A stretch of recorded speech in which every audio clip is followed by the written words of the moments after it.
Sunday night, Tracky talks bollocks.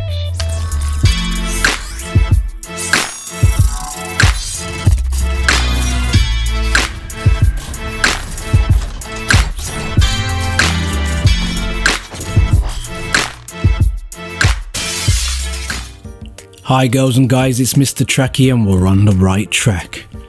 Guys, welcome to another episode of the Real Life Show. In today's episode, I want to talk about mental health awareness.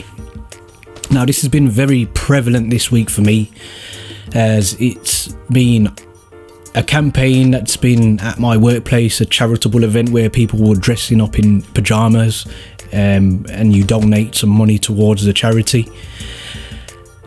And it's been quite prevalent in athletes and people going through their story. Also this week, I unfortunately lost my cousin, who was 26 years of age, who took his own life due to depression and anxiety. But I'm not going to delve into that too much because out of respect to him, I just would rather not go into his story. However, I'm going to tell you about mine, so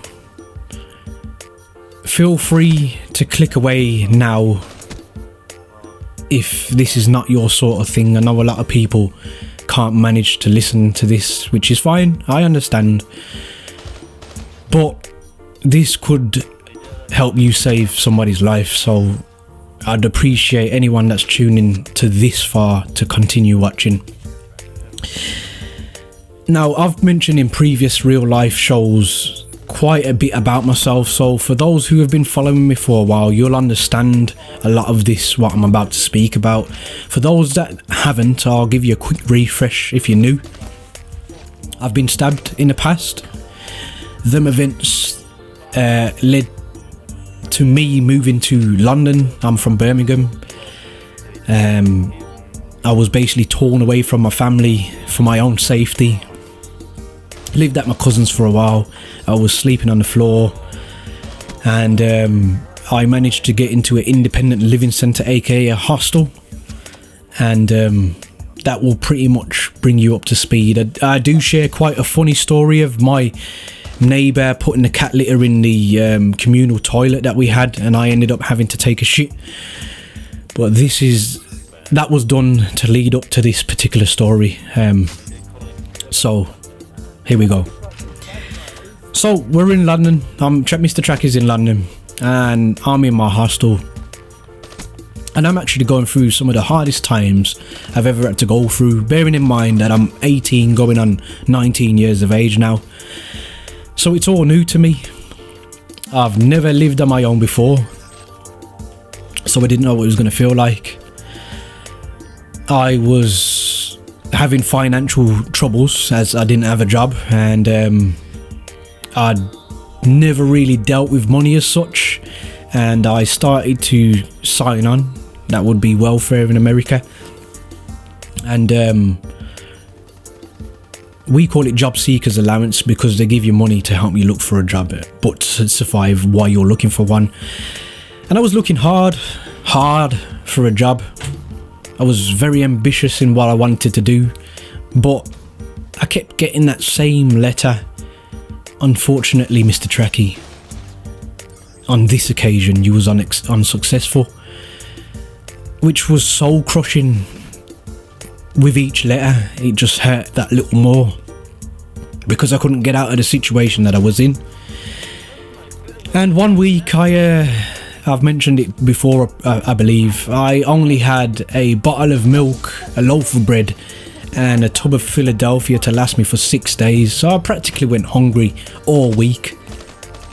And I only seen my partner at the time on the weekends because we had like a concierge, and you could only sign in a visitor for 3 nights out of the week, so she tended to come and stay Friday through till Sunday if I didn't go and stay with her at my mother's house. So for the majority of the week I was left with the four walls, and the only real thing that would get me away from all that was my production unit that I had there, my speakers and my PC to make music, or phone calls from family and friends. But bearing in mind, with no money, I had no credit to call nobody, so when I needed somebody, I'd just have to hope and pray that they'd give me a call. And this became far too much for me to deal with at a point, far too much. And I found myself in the kitchen just messing around with a knife one day, and I ran it across my arm just to see what it would feel like. They say 94%, I believe, of humans have some form of suicidal thoughts in their lifetime. 94%, that's nearly all of us, at least once in your life. And I thought that was that moment, but it wasn't. That was just the start. And I had several dark thoughts, and then I'd snap out of it. But I started to find that in some sick kind of way, my day seemed to go quicker when I started to think that way, to my detriment. Living so close to the Thames River in London, I used to go for walks and try and clear my head, and I always used to end up by the main bank of the river, by a wall, near enough the same time. It was about 2 o'clock in the morning. The flow of the river would be really heavy, it'd be really dark, because the Thames River is quite dark and dreary anyway, even in the daytime. You know, that mucky, dirty, sediment kind of looking water, just the ripples of the flow on the top. And I used to just, you know, go down there and contemplate life in general. But then one night I found myself standing on the actual wall, just staring into the water. And I actually started to count down, and I promised myself that once I got to 0 I was going to jump in. And I was counting down in my head, and I could see a few people. There was not many people going around. I could see the odd person just watching me at the corner of their eye, wondering what I was doing, but thinking to the, nah, he's alright, he's just catching some air. I didn't make it look obvious, obviously, because I didn't want to be stopped. But then my phone went off, and I don't think he even knows this to this day. It was my best mate, the guy that's made the tune in the background, Calamity. And I read the text on my Motorola Razor back then, flipped it open, and all it said was, finding it hard to sleep. Got you on my mind, I hope you're okay. And I just broke down in tears, because somebody actually asked me if I was okay, and it was pretty much all I needed to hear. It was pretty much all I needed to hear. And some guy, I don't know who he is to this day, he just found me sobbing on the wall, just sat there. And he asked me the same question, you okay, mate? You okay, in the Cockney accent? And I was like, you know something, mate? I am now. I'm cool. And I couldn't go through with it, obviously.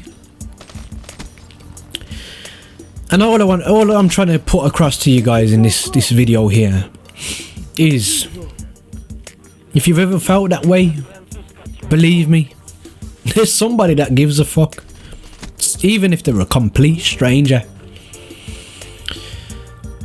And if you're on the other side of the coin, you're lucky to be on the other side of the coin, and you sense that something isn't right with somebody, don't ignore your intuitions.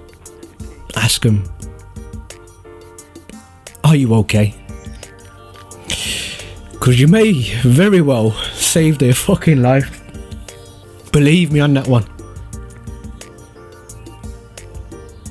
Guys, don't forget to stay on the right track. Peace.